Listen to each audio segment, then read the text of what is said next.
Today it's an absolute honor to have Tim Williams on the show. I've been following Tim for a number of years, and his work is read by so many others. Tim is one of the world's foremost authorities on positioning strategy for agencies and other professional services firms. Tim's workshops have been seen by business audiences on every continent, and his books and articles have helped inform the strategies and business models of thousands of firms across the globe. In his role as founder of Ignition Consulting Group, Tim has helped shape the future success of firms ranging from independent agencies to multinational agency networks. A big warm welcome, Tim. Thank you. I'm delighted to join you. I'm delighted to have you, Tim. So I'm going to get straight into the questions. I heard you tell a story about the origins of the agencies of the billable hour. Um, Now, some may not be familiar with the story, but I would you mind sharing the origin story of why agencies started billing by the hour? Sure. I think this is such an important thing to know because we assume in the agency business that it's always been this way. Those of us, I've been in it much longer, but those who joined in the last, 10 years, all they know is one system. And it wasn't always the hourly rate system. If you go all the way back in history, the billable hour was actually created by an attorney in Boston in 1947, a man by the name of Reginald Heber Smith, who had the idea that they wanted to do a better job of understanding where the attorneys were spending their time so that they could distribute and manage workload. They never intended it to become a billing mechanism, but it turned into that and soon was adopted by most firms globally, and then modeled also by accounting firms and other professional service firms. The agency business didn't really get into the billable hour until the late 1970s, early 80s, because prior to that, it was the good old commission system, which actually worked really well. The full 15% on large media budgets and 20-30% production markup fueled the growth of the golden age of advertising and made agencies immensely profitable for many, many years. It was David Ogilvy of Ogilvy and Mather at the time, who was approached by Ogilvy's largest client then, which was Shell Oil, in their Houston office, who was experiencing a lot of economic problems because of there was an oil embargo back then, and oil prices were going through the roof, and Shell felt like they needed to cut their advertising budget. And Ogilvy was at risk of losing the account. So David had the idea, well, tell you what, why don't we just temporarily bill you for our time to get you through this rough period?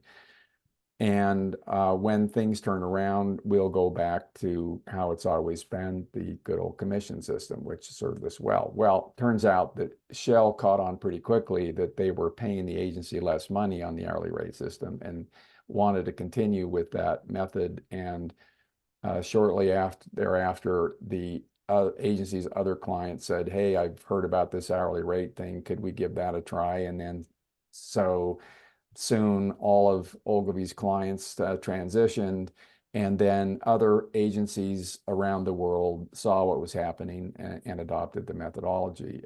David Ogilvy, and I worked at Ogilvy, by the way, in my formative years, and I worked actually in the Houston office for a while, and I was aware of all of this and all these stories. But David later really regretted having done that, and he repented on his deathbed in Tufu, France. He said, that was a really bad idea. I wish I'd never done that because it took our industry in the wrong direction. Wow. So he actually admitted he got it wrong. That's Yeah, fascinating. yeah. And it obviously spread like wildfire because now what we see today is the billing system, the time-based billing system. So why is, and this is probably going to open up a complete Pandora's box, why is the time-based pricing system not suitable for agencies? Well, my colleagues and I have a list of more than 100 reasons of why the billable hour needs to die, and it's really fascinating to have that discussion. But let me see if I can give you my top three. The first is that it really is not what clients buy. Clients don't buy our efforts and our activities and our time. They buy solutions to business problems. So the idea that we're monetizing time, but we're selling services and solutions creates a real economic misalignment, which leads to my second reason is that it is in fact a misalignment of economic incentives because what the client wants less of, hours, we want more of. So we're pointed in opposite directions, and we wonder why there's such high levels of mistrust in agency-client relationships. And to me, that is at the foundation of it. And then finally, and this really, I think, if you stop and think about it, as a career agency executive myself, it really makes me feel kind of stupid because I was a partner, president, CEO in a couple of agencies in my career. It places an artificial self-imposed ceiling on our revenues. You take the number of people in the firm, their total available billable hours, and you do the math, and you've just established a ceiling for your revenues and profits. Now, what other business would do that? That's a crazy thought to put a limit on how much money you can earn, but that's in fact what we do. And it's created a non-scalable business model that has created a free fall in agency profits over the last 40 years, which we can talk more about if you'd like. I would love to. And first of all, because you've been one of the people that I've been following for so long that's been consistently telling us this message. And yet I can only imagine the frustration you felt. I do feel it's changing in terms of the agency's appetite to change. Do you see that yourself? Yeah, it is definitely changing. In the early years of teaching value-led pricing, it met with a lot of resistance, and the early adopters were the smaller independent firms that had control over their destinies. The large multinationals couldn't see their way through this, but they finally have now, and that is completely flipped now. The most of the work we're doing with agencies are actually with some of the larger firms and some of the largest agency brands on the planet, and some of the most famous agency names are fortunately clients of ours and have been through or are going through this transformation now. I think the reasons it's been challenging is that it really it's just habit and culture inside agencies. We've never thought that there is a different or better way, and worse, we feel like it's been dictated by procurement. Somehow we have the idea that we're not in charge of our pricing strategies, which is a ridiculous notion. Of course, we're the seller. We get to decide how we price. It's not the buyer's job to tell us how we should price our services. So yes, long way of agreeing with you that it is the tides are turning. Let's talk about procurement for a minute, because I know that that's one of the things that comes up a lot is that, oh, we can't value price because procurement are pushing us through their Excel spreadsheet and want to see all the hours, etc. What's your advice maybe for mostly independent agency owners that listen to this, where they may be coming up against that? They desperately want to value base price, but they have that mental barrier that procurement won't buy it. Well, again, it's this attitude that we have that somehow we're not in charge of our pricing strategies, and we fret at the practices of professional buyers who give us these big spreadsheets and they say, here, just fill in your people and your hourly rates, and we'll line you up on our spreadsheet. Um, our what we teach is that we need to change the conversation right up front. We want to politely disrupt the client's flawed buying process, because let's all admit it's deeply flawed, isn't it? They won't allow decision contact with decision makers. They want spec work for free. They everything's a rush. They don't give us budget information. I mean, we all have a long list of what's wrong with the process. And we teach the idea that right up front, we want to signal to our prospective clients that we're not like other agencies. We don't believe that what you're buying from us are our efforts and activities. You're buying solutions to business problems. So let us show you a better way. And honestly, there is much more appetite and interest on the part of client organizations than agencies think.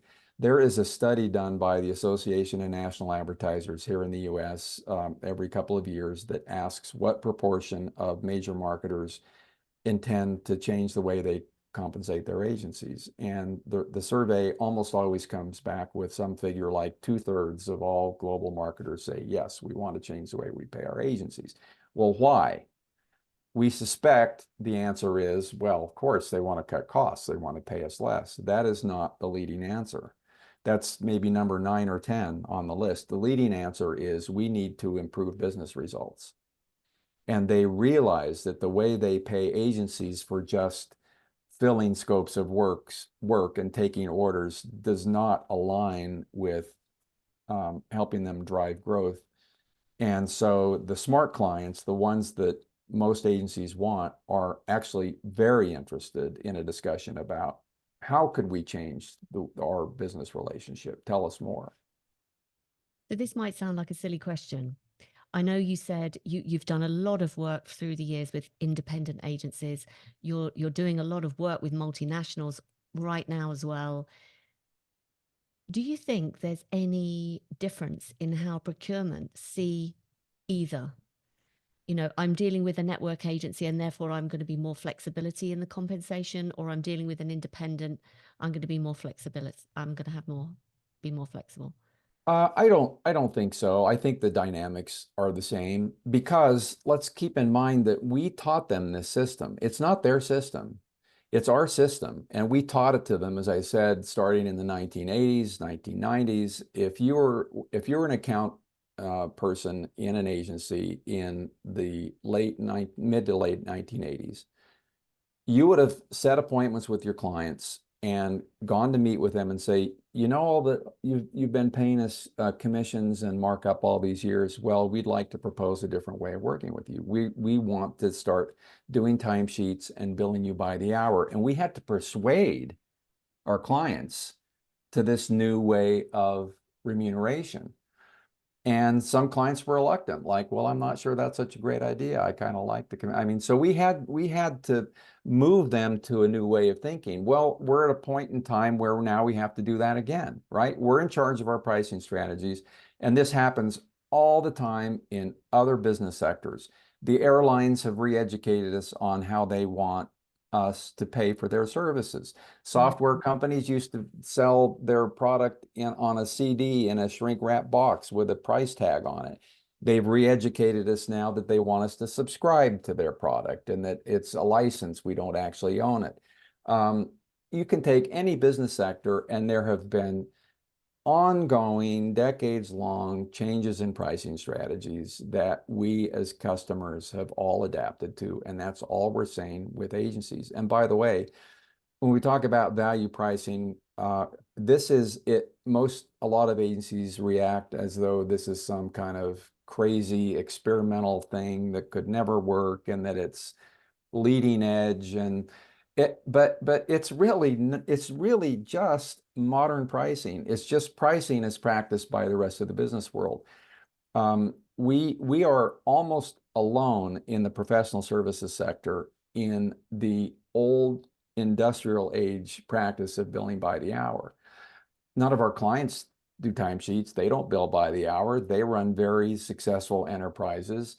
So we're just trying to drag the agency business kicking and screaming into the modern era and say, hey, you can adopt the same kind of pricing strategies that your clients use. Just apply some innovation and creativity to it.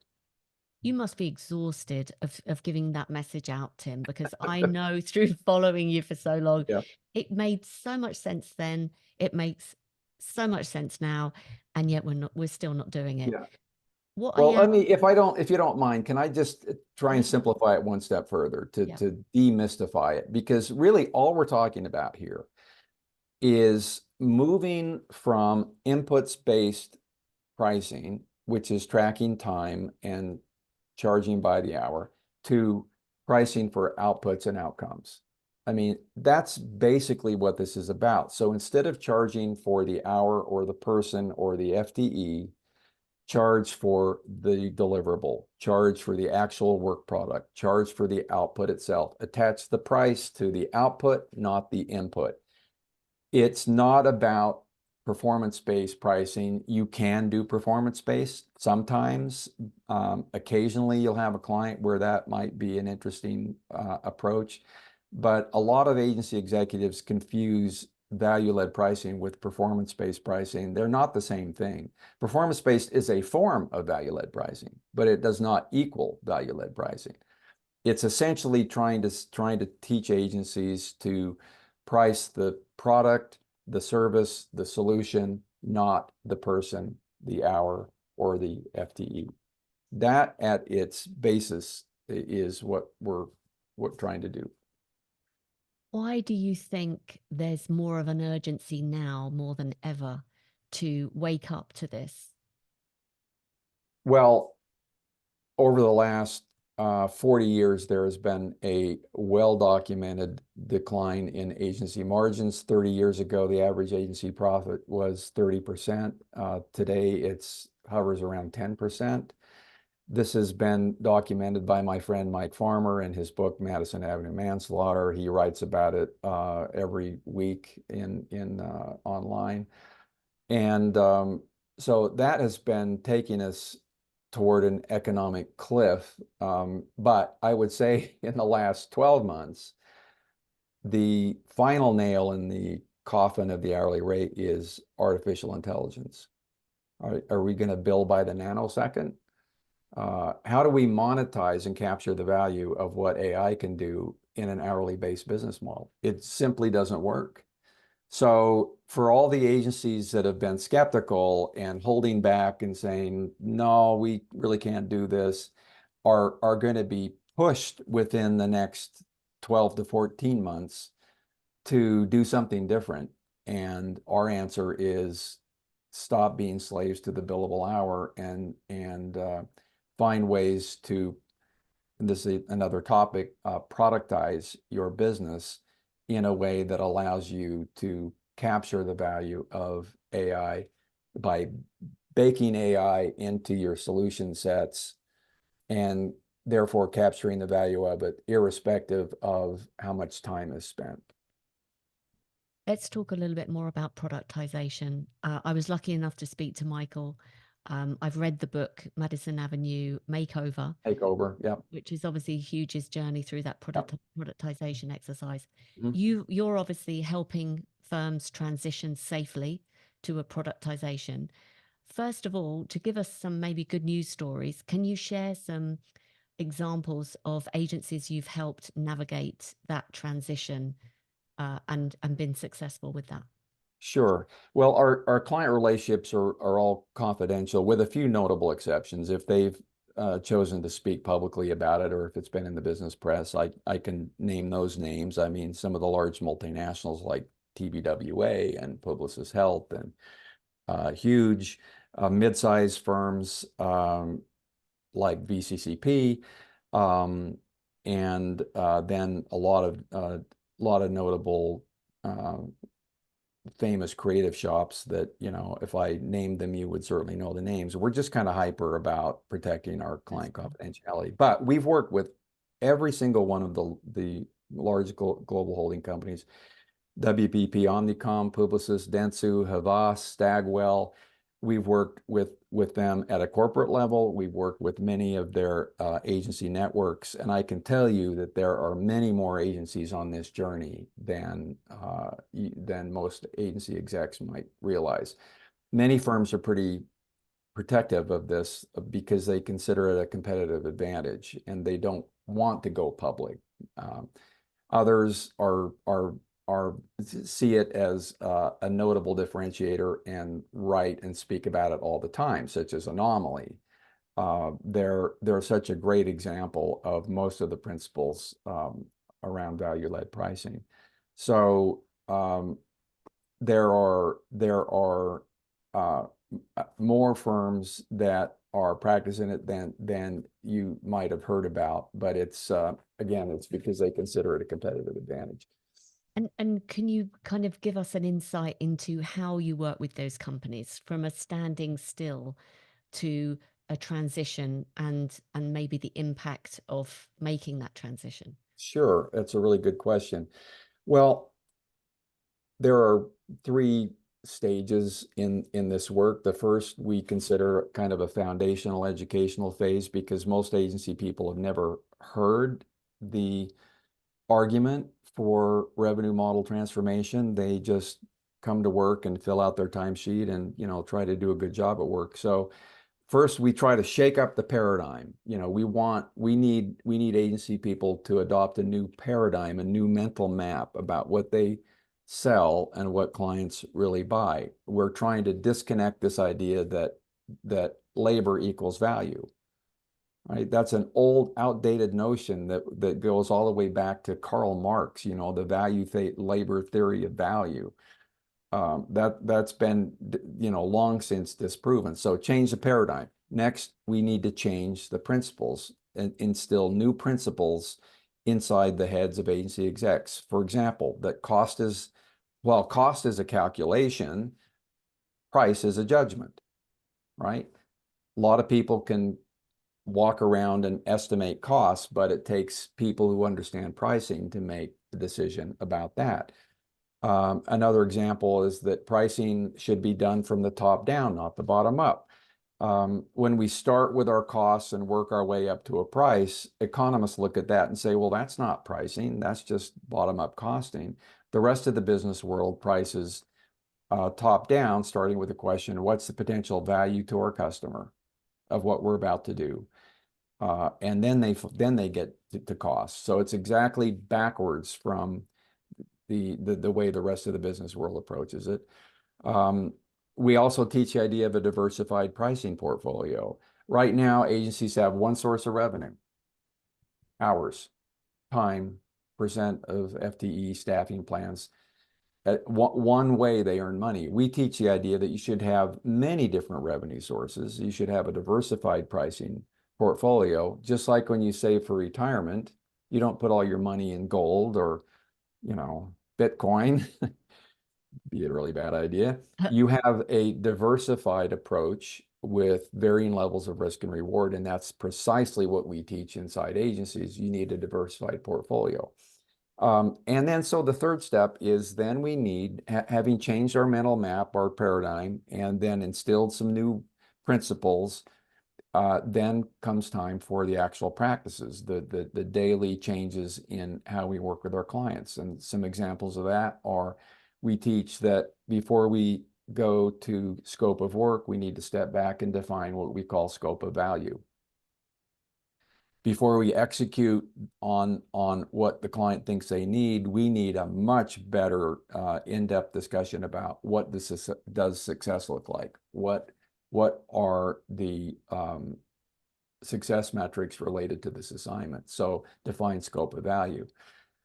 We teach the idea of always providing options. Never a single price, never a yes or no, take it or leave it, but a choice of yeses. So 3 is the magic number, sometimes 4, but you look at how all our client organizations approach pricing, they all offer options. You know, sign up for a cable plan, buy a new television, whatever, there's all options. And that's a very powerful practice that can improve margins almost overnight. And then I mentioned this very important practice of politely disrupting the client's flawed buying process. Adopt what we call the challenger sale mindset, which is to push back politely push back and show your clients a better way. So um, that's the process that agencies go through to get to a transformed revenue model, paradigm, practice, principles, practices. That's so. And that doesn't have to take a long time. Sometimes agencies are all teed up for this. They're already thinking in this direction. They're curious about it. They've got a strong appetite to change their model, and so they jump right on board. But but it might take some time to eventually convert all of your clients, and you will. And by the way, that's something we say right up front. This isn't just for new clients and new prospects. You will eventually convert all of your legacy clients to a new way of thinking as well. It takes some time, but it can be done. I was going to ask that question actually. Is this easier to implement from scratch with net new clients? Or have you seen examples where the shift is relatively straightforward with existing clients? I used to believe that it was easier with new clients for the reasons you just described, but really, smart clients, whether they're new or existing, are almost instantly interested in a conversation about changing the remuneration structure. They don't like it either. They're always suspect of the timekeeping and is it really accurate? And did it really take 30 hours? And do you really need all these people? And all of those discussions, they really dislike that. And when you come in and say, hey, we'd like to propose a relationship that is based on outputs instead of inputs. So when we send you an invoice, it's not going to list the people and the hours. It's going to list what we actually did for you. How would you how would you feel about that? Would you be interested in taking a look at that? 99.9% of clients say, well, yeah, actually, I think I would prefer that because I get a clearer view of what I'm actually buying from you instead of this nebulous, these people spent this much time doing I'm not sure what. So it resonates with current clients just as well as prospective clients. And also, I have to say it, the account management team as well, it's so much easier because one of their biggest barriers is trying to justify our Absolutely. hourly spend. It's horrible and it A ruins the horrible. relationship. Absolutely. It creates this mistrust. And actually, this has been studied, this idea of, well, the cost and the disruptive effects of what we call the time machine. Uh, Recording, collecting, analyzing, justifying, writing off, transferring time, right? We've all been through that, Yeah. is somewhere between 15 and 20% of the total operating expenses of the typical agency is spent supporting the time beast. So that's an instant 15 to 20% contribution to your profits, and it creates uh, so much healthier culture internally because it's more honest instead of less honest way of doing business, right? It's more honest because we're saying, here's the actual work we're doing for you, and here's the price, and it's not going to change unless you change the scope, and we're not going to play a shell game with you. It's a more straightforward way of doing business, as I say, most clients almost instantly like it. So many more questions. I'm nodding furiously because it just feels like such a no-brainer. In terms of skill set, agencies over the years, particularly from the account management perspective, originally they were the challengers. I feel they were used to selling, cross selling, upselling, expanding the accounts. There was a Yeah. commercial nous Mm. about account managers. Through the years, account managers have become service takers, Yep. order takers, which is something I'm trying to change in my little small world. Yep. But can you sort of talk to me about some of let's talk about those agencies that have moved to the productization model. What Yeah. have been the impact on the teams, the Yeah. internal teams? That is such an important point. I'm glad you brought that up because that might be at the top of our list of why the time-based system is wrong for agencies, because it produces, as you're saying, a production utilization mentality inside the agency where the focus is on billability, on being busy, on filling scopes of work, and it creates a very reactive culture. In fact, I would say the time-based system creates disincentives for being proactive. The criticism from clients is that our agencies are very responsive. They do what we ask, but they don't ever go above and beyond. They don't bring us ideas we didn't ask for. And why is that? Well, because it's not billable. There's no job number for proactivity. And in fact, you might get there's a disincentive because you might get, taken to task by your supervisors for why aren't you more billable? Um, why are you involving so many people in this meeting? Well, because I need the benefit of their brain power to solve this important business problem, but it's not in the estimate. We can't cover all this time. So it's a disincentive to proactive thinking. It's a disincentive to collaboration. What we should have as an incentive is let's get to the best solution as fast as we can, employing the brains of the most senior people we can in the firm. And our business model today is the exact opposite of that, isn't it? Where the incentive is to replace senior people with junior people because they're less expensive and they have a lower hourly rate and they'll cost the client less. And it just this vicious cycle where we are now reactive order takers instead of proactive problem solvers. So changing your revenue model goes a long way in helping solve that problem. And it instills the mindset of we're in the business of selling solutions to business problems, not serving up competencies and capabilities at the request of our clients. Going through this productization exercise, you said that, you can do it fairly swiftly. Um, do you see, like, if someone is listening to this as an agency owner, a mid-sized agency firm that think this makes total sense, I want to go on this journey. You've kind of clearly outlined the steps that you take with an agency, but what can they expect to achieve in terms of maybe profitability levels or Mm, um, reduction of staff numbers even? mm. What Yeah, kind of what agency business model pops out the other side? yeah. Well, that's been very well documented too. I mean, one of the numbers we pay the closest attention to is revenue per employee. And that's a simple calculation. It's taking your total revenue divided by the number of full-time equivalents. And the global average is somewhere around $150,000 US. Now let's look at what is the revenue per employee at Google. 1.3 million. Apple, 2 million.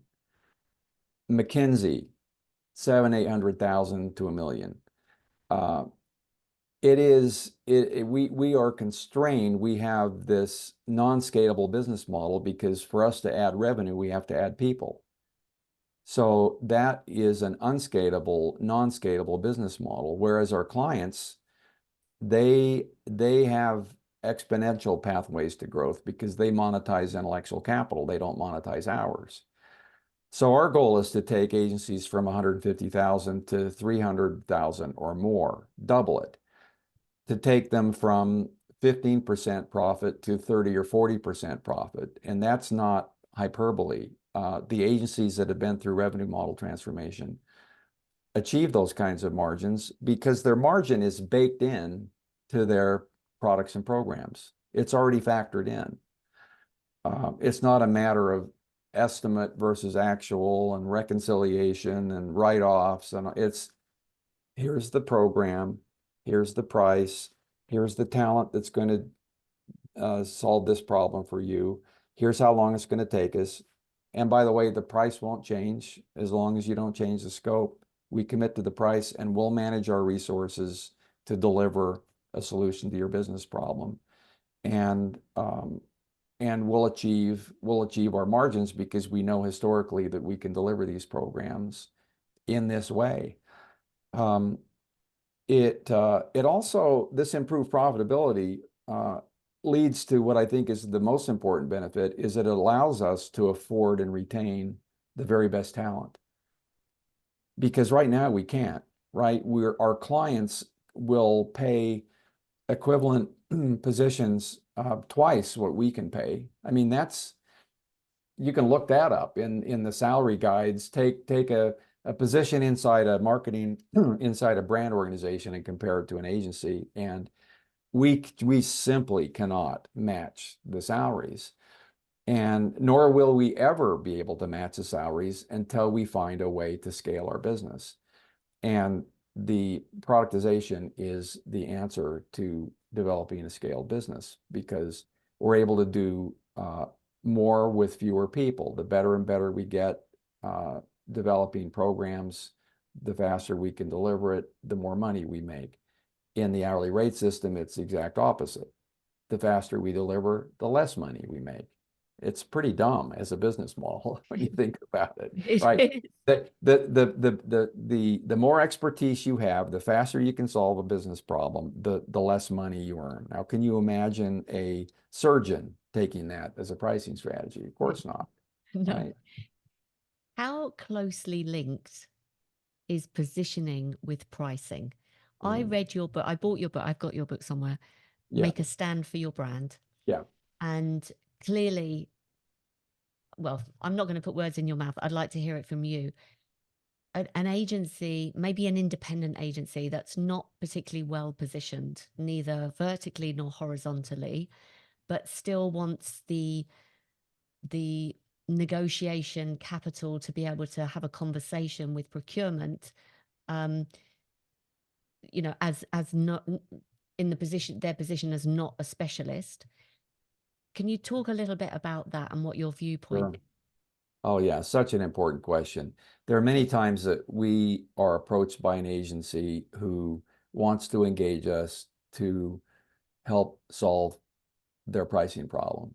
And as soon as we do our discovery work, we are able to detect that really what they have, first of all, is a positioning problem, right? That what they're offering is a commoditized bullet point list of service offerings. The first rule of economics is what's scarce is valuable.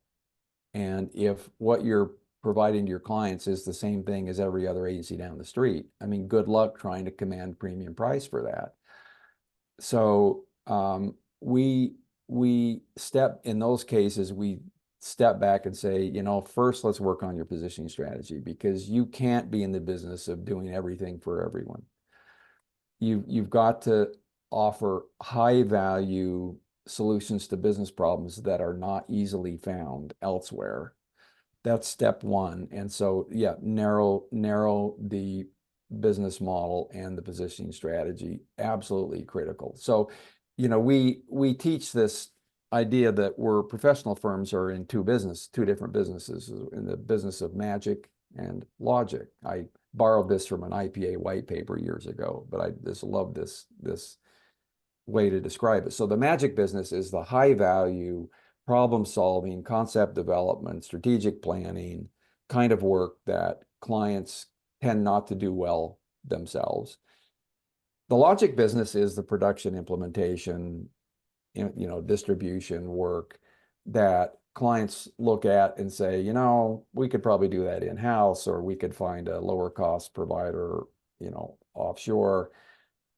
And they're generally right about that. The problem is that we as an industry, we derive 80% of our revenue from the logic side and only 20% from the magic side.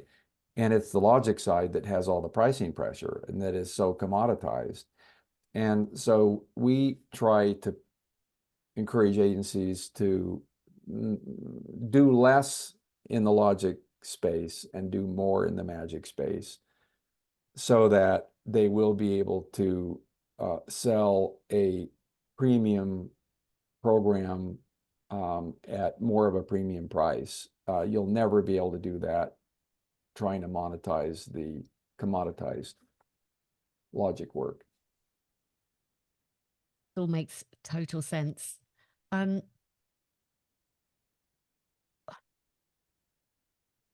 how can agencies start?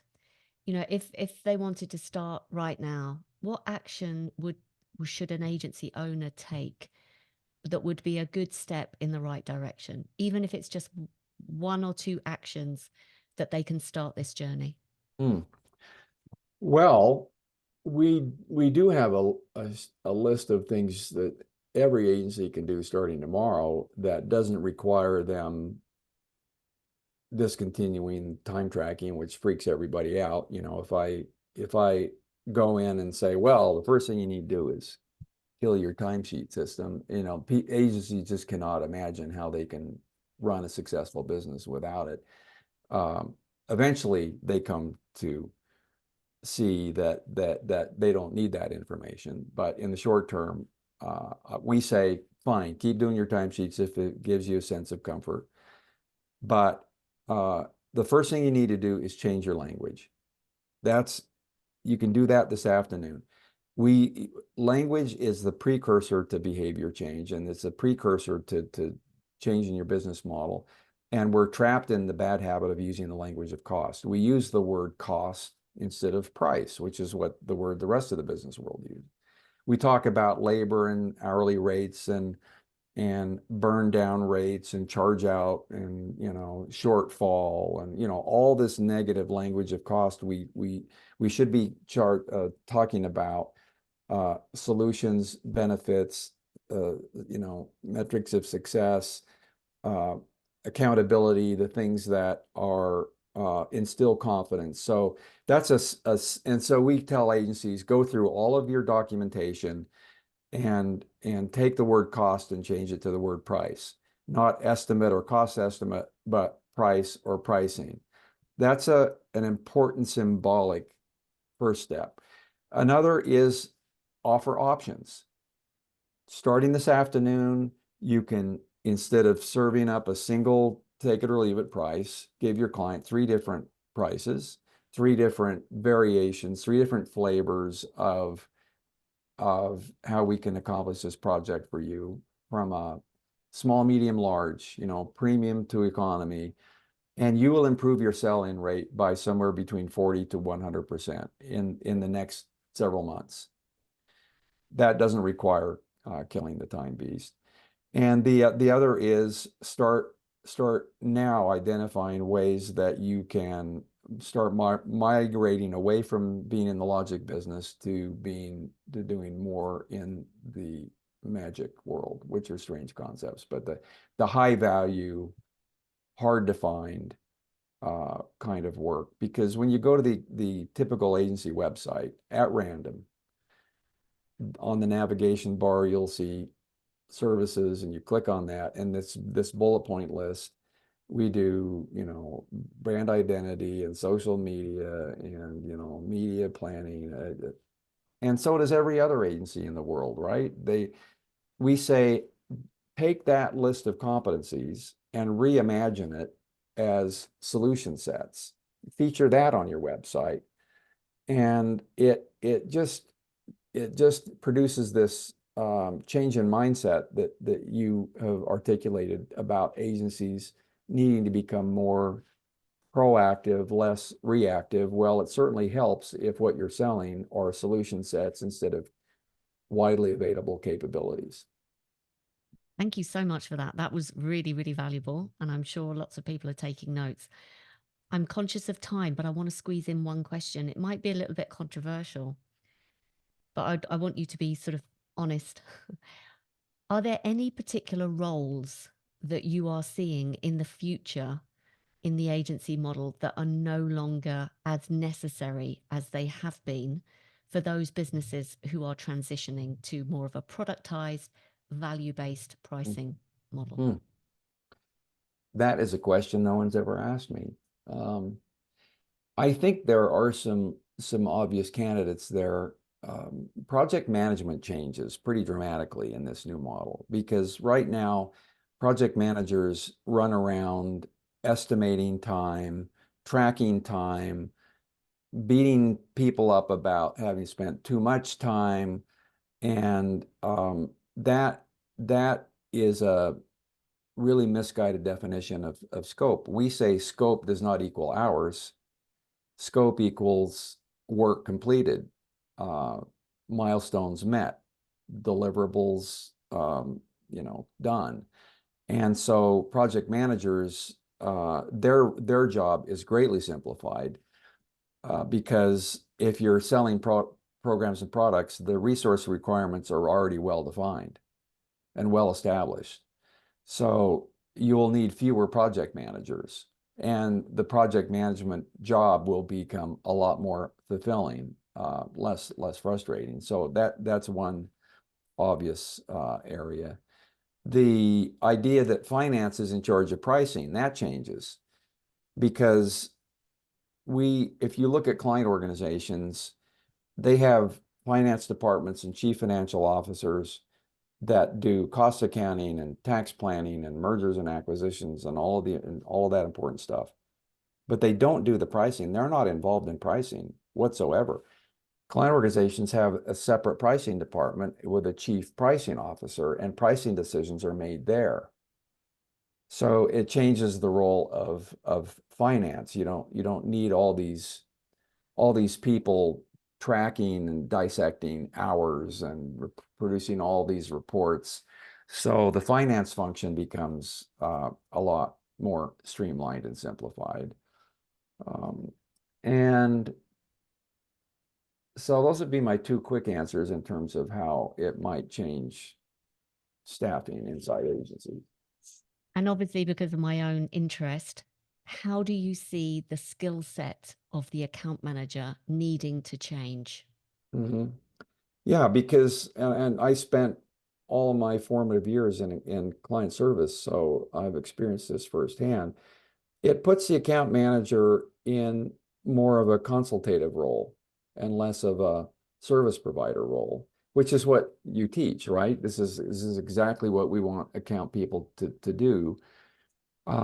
Is think of yourselves more as and think of your entire business more as a consultancy and less of an agency. And this is a big important trend right alongside AI and productization. I would put the need for agencies to model consultancies as maybe the third big trend happening. So who's on the front lines of that? Account account people, client service.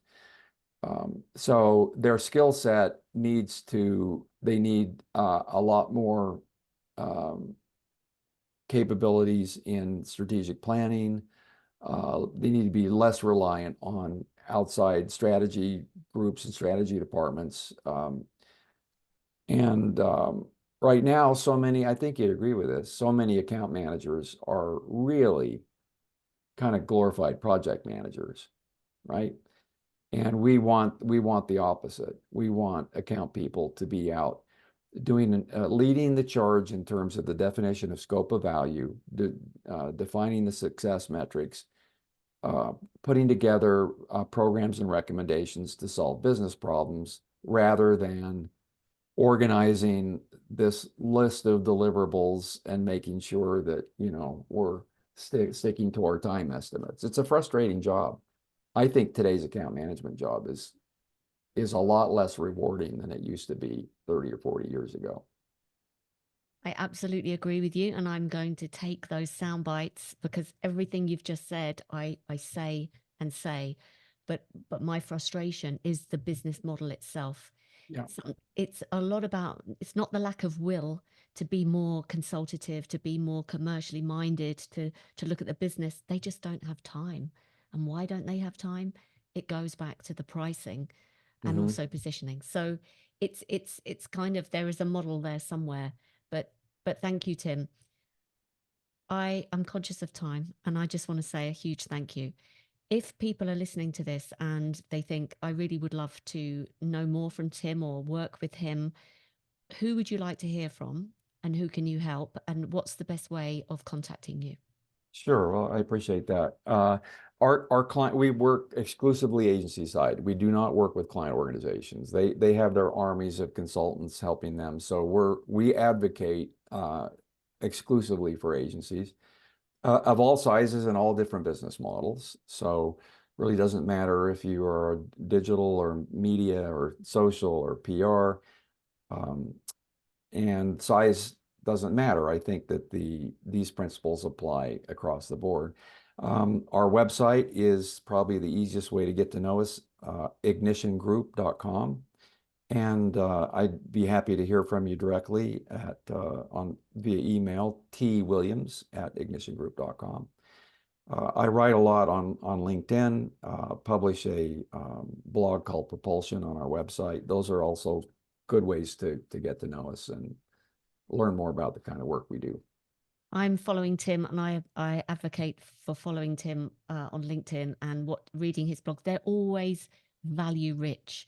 They're always citations and sources, and everything's evidence based. So I'll make sure to put all of those links, Tim, in the show notes. So I any appreciate it. parting words before we wrap up? Well, I guess I would say, you can do this. It feels pretty aspirational when you hear this idea of a transformed revenue model. But if you just step back and think about the question, could we move from an inputs-based model to an outputs-based model without too much disruption to our current business? I think you'll quickly come to the conclusion that the answer is yes. We could do that. We could start within a matter of weeks of tracking and invoicing our clients for deliverables instead of hours. So if you imagine it that way, I think it doesn't sound quite as daunting. That's good advice. Thank you so much, Tim. Thank you. I appreciate you inviting me.